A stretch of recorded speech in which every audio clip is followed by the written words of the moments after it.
Hello नमस्ते welcome back to my new another ब्लगमा सबैजनालाई स्वागत छ। त्यतिखेर तपाईँहरू पनि सन्चै हुनुहुन्छ होला र म पनि सन्चै छु।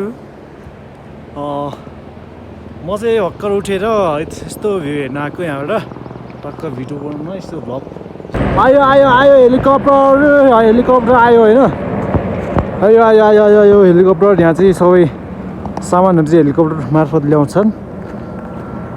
यहाँतिर गाडी रोड चाहिँ छैन। त्यही हो गाइज भ्लग बनाउँदै गर्दाखेरि त हेलिकप्टर नै आएर रहेछ कता यता। यहाँतिर चाहिँ सबै सामानहरू हेलिकप्टरबाट ल्याउने गरिन्छ।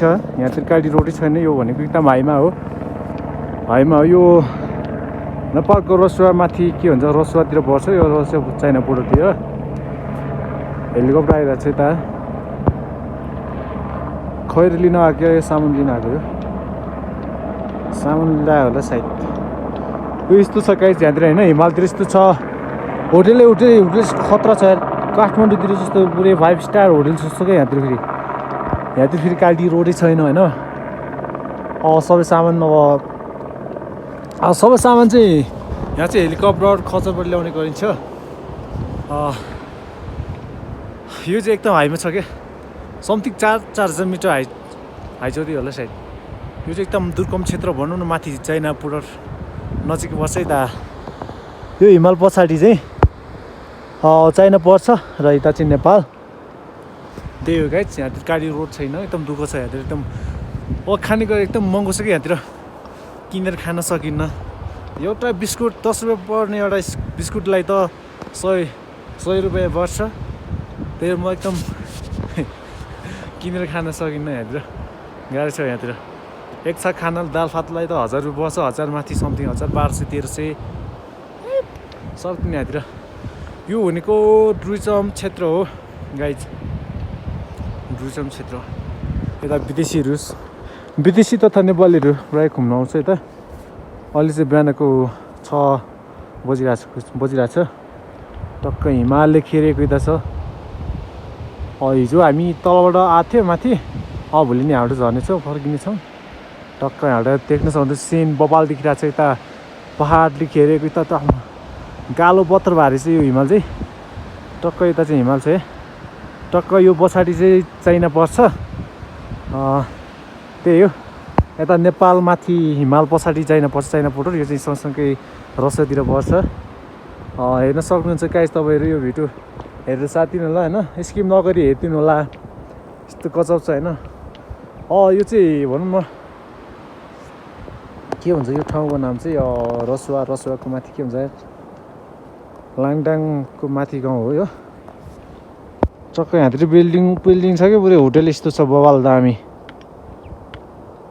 6 7 8 तले छ पुरै यस्तो छ। दुर्गम क्षेत्रमा नि यस्तो सुविधा छ झन्। कहाँबाट ल्याउँछ भन्ने यसो हेलिकप्टर ल्याउने रहेछ सामान सबै। न गाडी रोड न के छ यहाँतिर होइन। यस्तो बबाल भ्यू देखिन्छ कि यहाँबाट यस्तो बबाल भ्यू देखिन्छ गाइड। हेर्नु सक्नुहुन्छ यार। मम्मा यार तपाईँहरू यहाँ आयो भने के भन्नुहुन्छ गाइज यार। यस्तो छ ठाउँ यार बबाल देखिन्छ यहाँबाट। पुरै होटल नि ठुल्ठुलो छ यहाँतिर फेरि होइन। यो चाहिँ हामी बस्ने होटल यो। म चाहिँ त्यसै घुम्न आएको होइन। म विदेशीसँग आएको। हामी विदेशी 11जना नेपाली 9जना हुनुहुन्छ। अब भनौँ न ट्रेकिङ आएको हामी एक हप्ताको लागि। आज बिहानै उठेर खैर चाहिँ माथि घुम्न गएको छ। म चाहिँ यस्तो भिडियो बनाउनुलाई चाहिँ यहाँतिर बसेँ हो। भोलि फर्किनेछौँ हामी यहाँबाट। टोइलेट जाउँ भन्दा नि कस्तो यार टोइलेट नि पुरै पानी जमिरहेर पानी छैन। यस्तो हुन्छ यहाँतिर पुरै आइस जम्छ।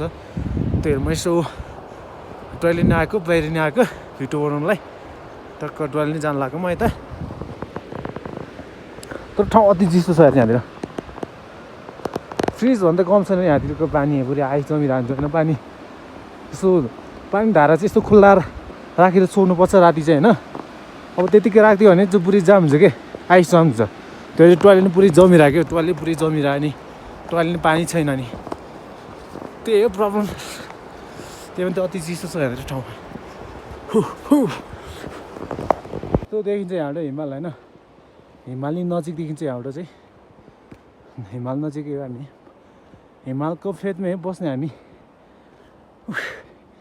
एकछिन अलिक छिटो छिटो हिँड्यो भने स्याहास्या हुन्छ यहाँतिर किन स्याहास्या हुन्छ थाहा हो नि तपाईँहरूले नि अलिकति यहाँ चाहिँ हाइटको जति हाई हुन्छ उति अक्सिजन कम हुन्छ क्या त्यही हो